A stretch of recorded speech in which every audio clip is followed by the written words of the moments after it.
Namaste, Jai Bharat. In my childhood, we used to remember that newspaper used to be truthful, authentic.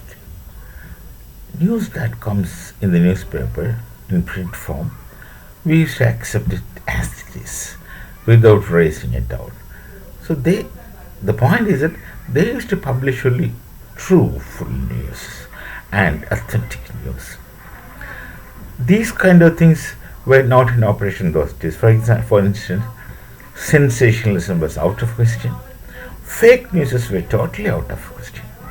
So they didn't. The journalists of those days, where printing used to be composed, etc., with different letters being picked up in a large frame, which necessarily is black because of the carbon content. They used to make news printing like that. Now, those who worked behind the desk, of work at the desk of writing news, composing news, no DT business, no such things those days. They did not know the art, the so-called art of making the news sensational and creating fake news. They had no need for such things those days because it was not that a business in those days. Probably they were getting reasonable profit from the whatever 1 rupee or 75 paisa selling newspapers, and in all likelihood they were not also paid heavily, and number of employees were also much less. So actually there was no need of these things in the air that one has to get maximum people to buy that kind of, these days as we do subscription-ship kind of competition. Nothing used to be there. So mostly something, if it gets printed or something when it comes in print form, the people in general used to accept it. But those things are no more the case.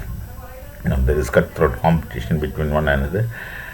And I don't think that there can be any news these days without being sensationalized. It has gone to that extent.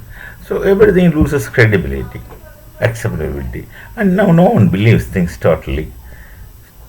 Social media, of course, is worse than this.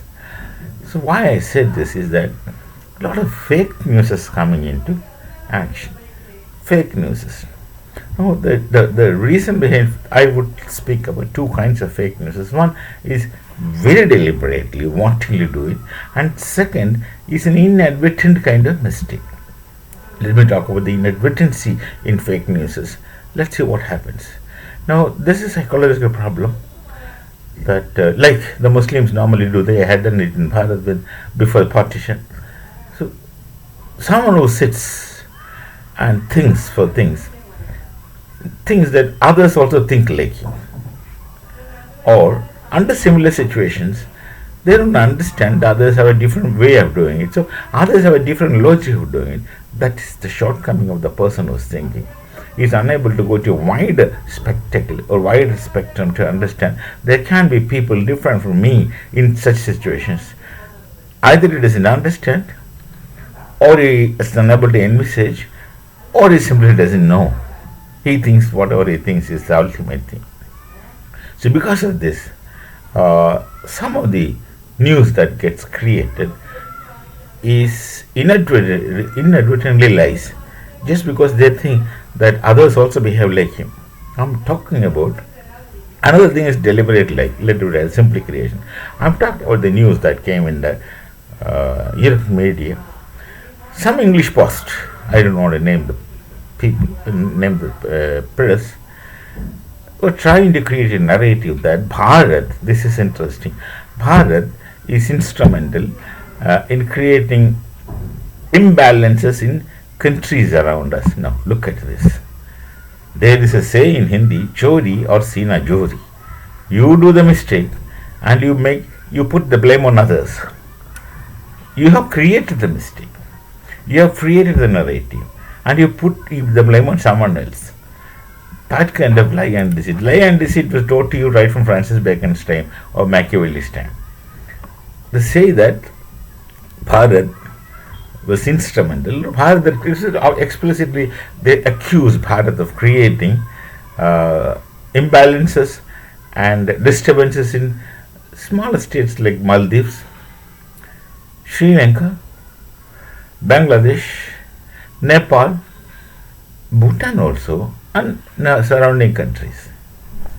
Such a blatant lie. First of all, let me tell such media whether they understand it or not is not my problem, but I'll just tell them that's not our business.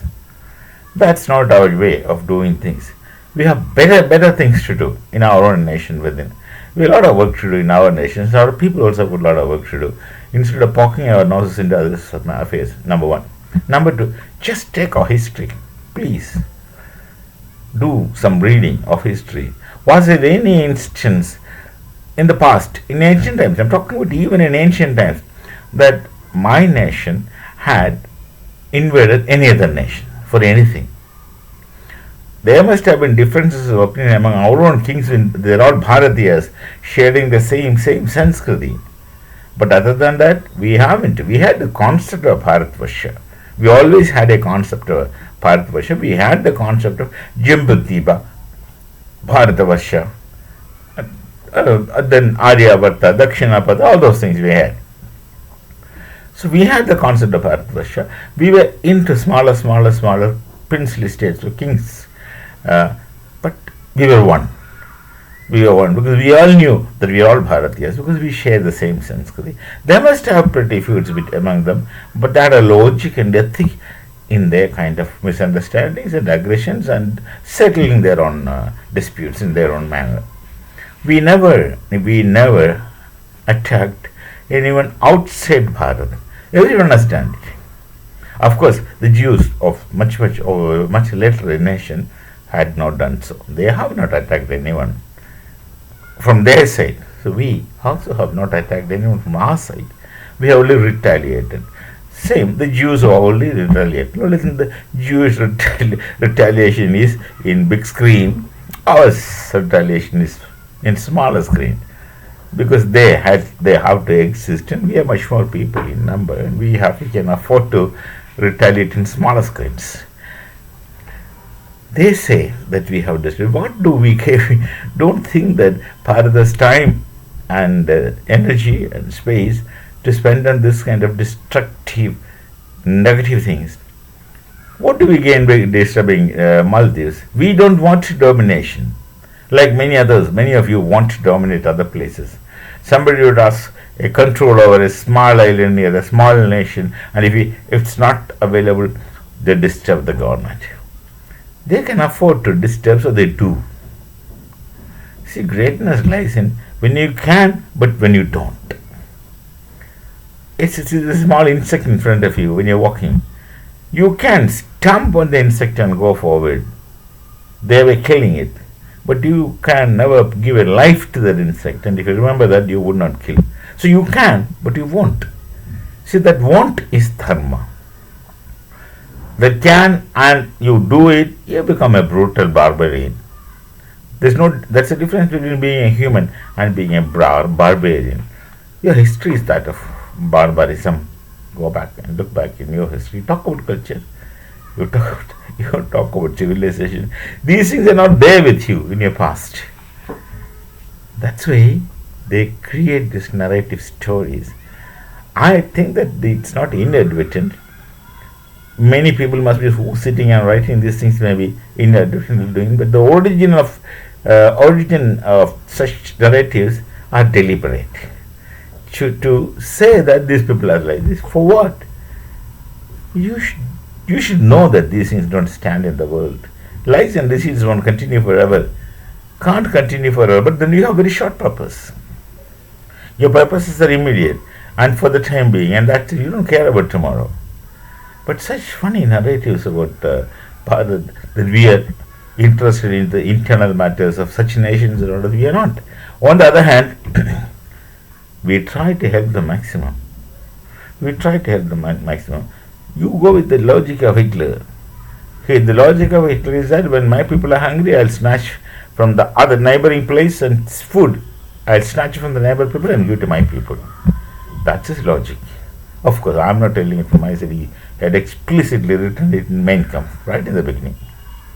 When my people are hungry, I'll snatch bread from the hands of my neighbors and give to my people. That's his logic. Well, he may have his justifications, his logic, but I'm not into that. We are not having such logic. I'm not telling Hitler's logic is correct or not correct. Of course, obviously, it is unethical. Correct, incorrect, these judgments are unable to pass. But this much I can see, it's unethical. We have never done such things. We have never done such things because our fundamental postulate from the Vedas is Loka samasta sukhino bhavantu. We look at the cosmos and we consider ourselves as belonging to the cosmos, and once we consider that we belong to the cosmos, it's natural that you also belong to the cosmos. So, the epistemology of Veda Upanishad knowledge tradition is one that of the epistemology of coexistence of the multiple and plural. And you tell lies that we are interested in the matters. We help these people. Look at what the Bangladesh is doing. Jamaat Islami is controlling a chunk of Bangladeshi youth and filling their minds with hatred. Yes, when you fill somebody's mind with hatred, that hatred governs you, and hatred ultimately destroys you in the long run. Simple. They fill hatred in the minds of youth. Jamaat Islam is an instrument who would go around killing Hindus and Buddhists and some Jains if they are there, and of course the Russians if they are there, and of course Christians. Anyone who is not a Muslim, in their perspective, they just kill. They keep doing it. And they were killing our people, all kinds of, unspeakable destruction they have unleashed upon the Hindu community in Bangladesh. And in spite of that, they are hungry, they have no food, they have no water, they have no electricity, they have all facilities were destroyed by the intervention of somebody else into the state, destabilizing them. And those destabilizers will pay for it, I'm telling you. They are not going to be scot-free. As you sow, what you sow, you reap.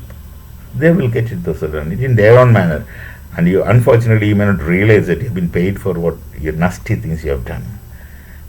Then they were hungry, and the request came to Bharat for rice. Many of our people were of the opinion that we should not give them food, because they'll eat this rice, and this rice will get into their bones, and they'll come and rape our sisters, our girls, and kill our people. But we still gave. Not to gain a name or fame internationally. That's our default nature. That's our essential nature. Like you people speak of secularism, others speak of secularism, but for Bharat, secularism is default, inbuilt in the Hindu Dharma. So we meet again with some other thoughts. Till then, Namaste, Jai Bharat, Jai Sri Ram.